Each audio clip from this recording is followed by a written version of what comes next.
భారతదేశంలో హిందీ తర్వాత అత్యధికంగా మాట్లాడే భాష మన తెలుగు భాష. ఒకప్పుడు మన తెలుగువారికి ప్రత్యేకించి ఒక రాష్ట్రం అంటూ ఉండేది కాదు. మనకంటూ ఒక గుర్తింపు ఉండేది కాదు.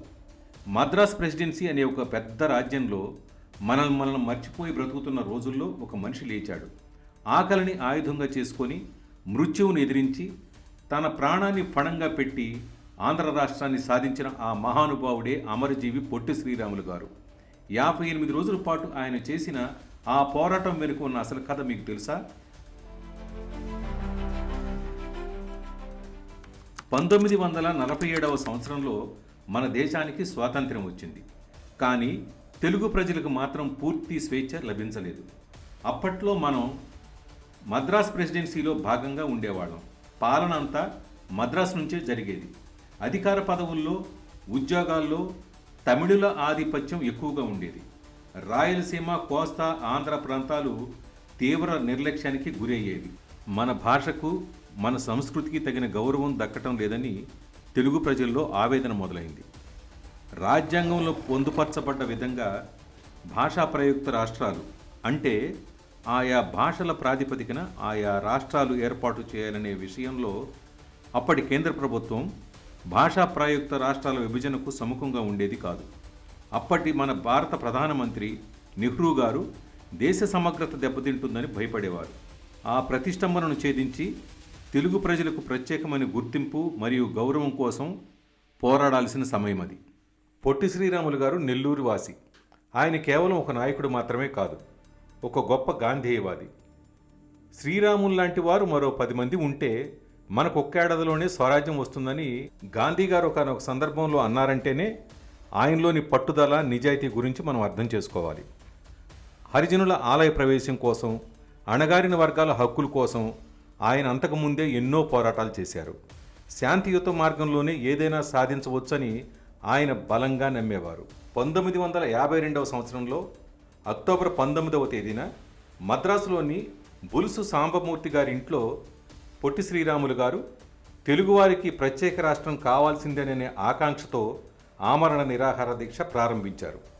మొదటి 20 రోజులు ప్రభుత్వం ఆయన గురించి పెద్దగా పట్టించుకోలేదు. ఇది కేవలం ఒక రాజకీయ ఒత్తిడిని కొట్టిపారేశారు. 30వ రోజు ఆయన శరీరం సహకరించడం మానేసింది. కానీ ఆయన సంకల్పం మాత్రం చెక్కు చెదరలేదు. 45వ రోజు తెలుగు నేలంతా అగ్నిపర్వతంలా మారింది. ప్రజలు రోడ్ల మీదకు వచ్చారు. ఆంధ్ర రాష్ట్రం ప్రకటించాల్సిందేననే నినాదాలు మిన్నంటాయి. 50వ రోజు నుంచి ఆయన ఆరోగ్యం అత్యంత విషమించింది. నోటి నుండి మాట కూడా రాని స్థితి, కళ్ళు తెరవలేని పరిస్థితి. అయినా సరే తెలుగువారి కోసం నా ప్రాణం పోయినా పర్వాలేదన్నట్టుగా ఆయన ఆ దీక్షను కొనసాగించారు. చివరకు 1952వ సంవత్సరం డిసెంబర్ 15వ తేదీ అర్ధరాత్రి ఆ మహనీయుని ప్రాణాలు అనంత వాయువుల్లో కలిసిపోయాయి. ఆంధ్రుల ఆశల కోసం ఒక మనిషి తనను తాను బలి చేసుకున్నారు. శ్రీరాములు గారి మరణ వార్త వినగానే ఆంధ్ర ప్రాంతం రగిలిపోయింది. విజయవాడ, విశాఖపట్నం, నెల్లూరు ఎక్కడ చూసినా ప్రజలు కట్టలు తెంచుకున్న ఆవేశంతో రోడ్ల మీదకు వచ్చారు. రైలు పట్టాలు పీకేశారు. ప్రభుత్వ ఆస్తులను ధ్వంసం చేశారు.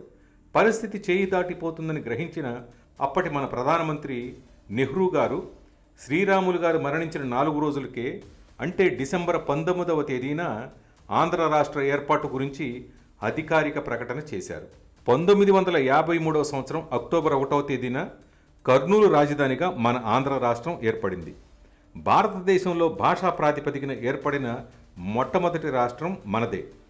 ఇప్పుడు మనం చెప్పుకుంటున్న మన రాష్ట్రం కేంద్రం నుంచి మనకు రావాల్సిన కేటాయింపులు, మన వాటాలు, మన నీళ్లు, మన నియామకాలు, మన విద్యా సంస్థలు, విశ్వవిద్యాలయాలు ఇలాంటి ప్రతిదీ మన హక్కుగా పొందగలుగుతున్నామంటే ఈరోజు మనందరం గర్వంగా ఫీల్ అయ్యేలా మేము తెలుగు వాళ్ళం, ఇది మా రాష్ట్రం అని చెప్పుకోగలుగుతున్నామంటే దానికి పునాది వేసింది, దాన్ని మనకు హక్కుగా సాధించి పెట్టింది ఆ మహనీయుడు శ్రీ పొట్టి శ్రీరాములు గారి ప్రాణత్యాగమే. ఆనాడు ఆయన తన గుర్తింపు కోసమో, పదవులను ఆశించో, కీర్తి ప్రతిష్టల కోసమో కాకుండా కేవలం తెలుగువారి గుర్తింపు కోసం, తెలుగు జాతి ఆత్మగౌరవం కోసం ప్రాణాలు అర్పించిన అరుదైన వ్యక్తి ఆయన. అటువంటి మహనీయుడు శ్రీ పొట్టి శ్రీరాములు గారి గురించి ప్రాణత్యాగ ఫలాల్ని పొందుతున్న మనమంతా గుర్తుంచుకొని గౌరవించుకోవాలి. ప్రభుత్వాలు కూడా అమరజీవి ప్రాణత్యాగం వలన ఏర్పడిన మన రాష్ట్ర చరిత్రను భావితరాల వారికి కూడా తెలియజెప్పేలా ఏదైనా ఒక కార్యక్రమం రూపొందించి ముందుకు తీసుకెళ్లగలిగినప్పుడే ఆయనకు నిజమైన నివాళి. ఆయన్ని గౌరవించుకోవటం తెలుగువారి బాధ్యతగా భావించాలి. అందుకే ఆ మహానుభావుడు అమరజీవి శ్రీ పొట్టి శ్రీరాములు గారికి అంజలి ఘటించుకుందాం. కామెంట్స్ ద్వారా ఆయనకు నివాళి తెలియజేయండి.